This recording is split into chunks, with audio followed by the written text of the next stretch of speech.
Okay, so nothing has happened to me. At least, I don't think it has. I'm not even sure anymore. When I tell you about it, you're gonna think I'm either insane or paranoid or have some kind of anxiety disorder. Well, I guess they're all pretty much the same thing. I don't think I'm crazy. I mean, sure, I see things, but who doesn't? Enough of that, though. I'm beginning to get ahead of myself. So I'll start again. It happened about a year ago, sometime in the summer of 2012. I didn't really have anything to do.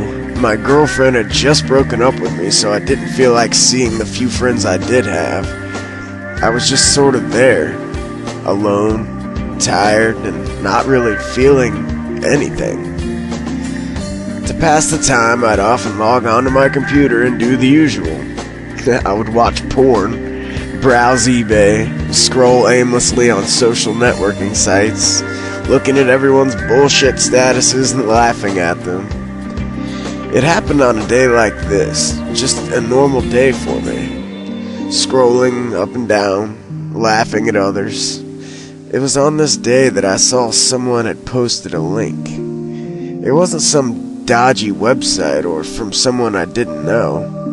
It was from this guy called Michael, who attended my college. Not that it's important. Well, maybe it is. I don't know. I'm getting off topic again. Okay, the link was just to a YouTube video of a guy reading some short horror story. I was gonna click straight off of it. I'd never really been fond of things like that, but I saw how many likes it had and the positive feedback it had been getting, so I started watching. The video was called A Memory, and it had a picture of a little boy sat on what looked like a bed.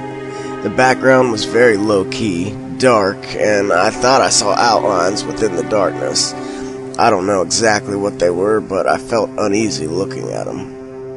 The most disturbing thing was the expression on the boy's face.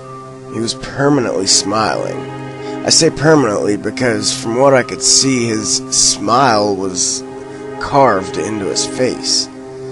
He also had empty sockets where his eyes should have been. It wasn't terrifying, just unsettling, to say the least.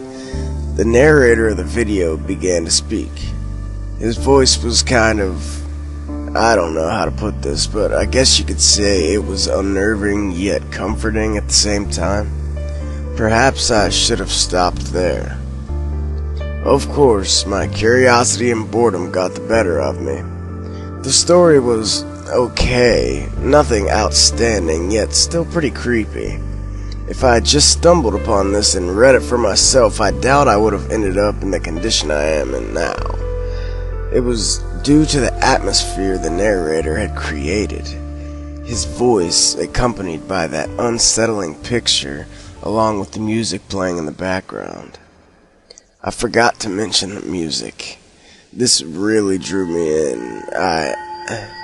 As soon as I heard it, the music, I just felt so hopeless and so full of dread, and it was really just the icing on the cake.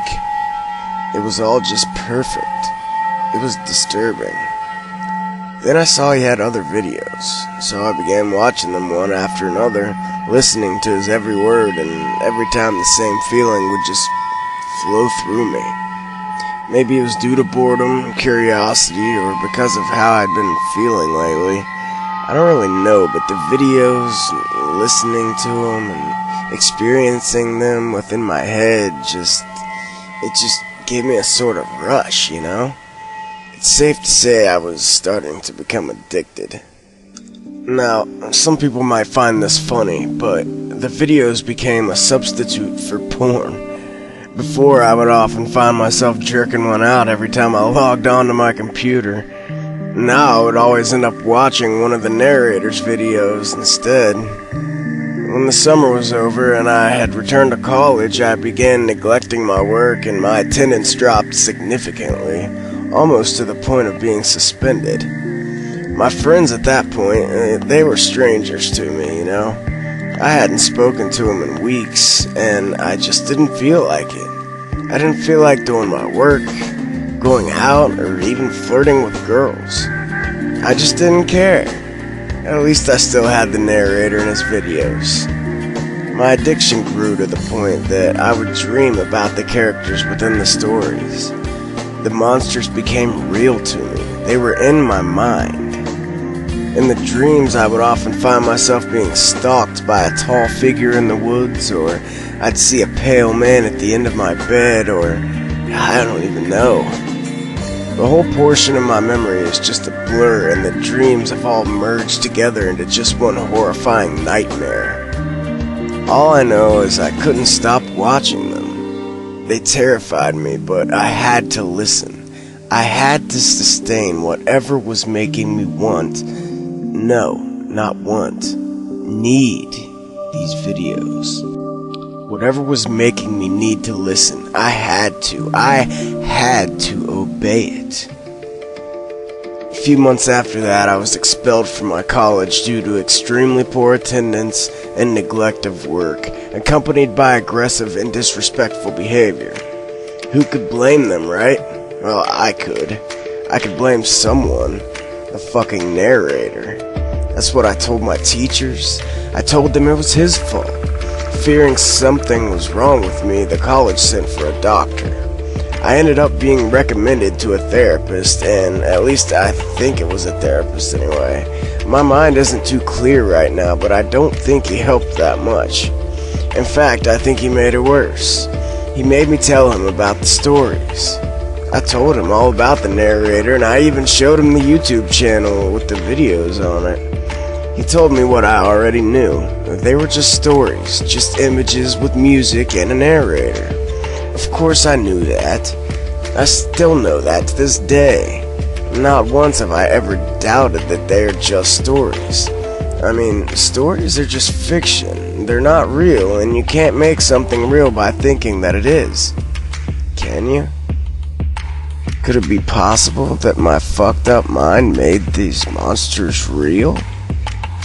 It made them haunt me. It made me insane. At least that's what my therapist had said. He told me that these videos had affected me subconsciously at a point when I was vulnerable and when I wanted to feel bad. He said it was all in my mind and that he would help me. I only saw him about 3 times. On the last time I went, he said something to me as I was leaving. Don't give up your fears. If you do, you won't be able to talk to your heart. For some reason, this scared me. It was like he was in my mind as well, and he knew exactly what I was feeling. That was the last time I saw him. No one came looking for me, and since I was no longer in my dorm, no one knew where to find me. I could finally be alone. For the next couple of weeks, I thought about contacting the narrator. It would have been easy, just a simple message over YouTube. However, every time I tried, I couldn't. I got as far as, "Who are you? I think your videos have done something to me. I need your help." And then I would delete it. Sometimes I would plead with him for answers. Others I would threaten him and make demands. Still, the same thing happened. I would delete it. There was something in the back of my mind, something just saying no. Maybe somehow the narrator had gotten into my mind also. Maybe he was just as terrifying as the monsters in the stories. It's been a while since I've tried to contact this narrator. I haven't done much since then. I've been doing odd jobs here and there, making money and just trying to survive. I still don't sleep much. When I do, I have nightmares. When I'm awake, I'm still in those nightmares. I'm finding it difficult to separate my dreams from reality. The other day, though, something happened. The narrator uploaded a new video. However, this video was different. I think he was in it. He was wearing a mask, a blue one with dark eyes and tubes hanging from his mouth. That's all I remember. I can't recall anything after seeing him in the video. I just woke up and it had finished. The video was over. I have no idea what happened to me.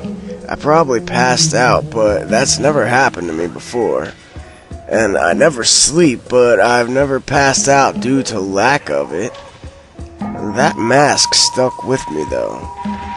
Why was he hiding his face? Was he a spirit? Was he a robot? Was he a virus's patient zero? I mean, who the fuck knows? I tried to play the video again, but my connection was out. At least, I think it was. My memory's blurry again. I keep forgetting things. I wanted to be alone, but not anymore. I don't have anyone to talk to about it, and people just ignore me, and they think I'm insane, but I'm not. I know it's real, and it has to be. Sorry, I'm still a little shook up. I know it's not real. They're just stories, and it's all in my head. I can't do this anymore. I mean, for fuck's sake, why have I let these things take over my life? I've tried to ignore them, but I can't. They've taken the excitement, the rush I felt before, and it's just been warped into fear. Uncontrollable, depressing fucking fear. I fail to see the point of anything lately. Why live if all you see and all you know is fear? I can't sleep. I don't want to eat, and I only do it out of necessity. I barely wash. I'm too scared to even take a shower, and I no longer leave the house. I've forgotten so many things. These stories have just taken over my mind, and they're the only things I truly know and care for. It's strange what the brain chooses to remember, you know? Like, I see things out of the corners of my eyes. I see people and like memories. They won't go. They just stay there and stare at me. I keep telling myself that they aren't real. They're not there. This makes them angry. I can feel them all the time, and they're watching me right now as I'm typing this. They're all here, and so is he. Please, for your own safety, do not feed your curiosity.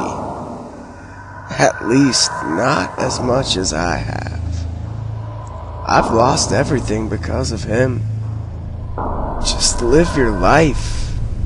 Just take it easy. P.S. Fuck you, Mike. Thanks for the link, asshole. Don't give in to your fears. If you do, you won't be able to talk to your heart.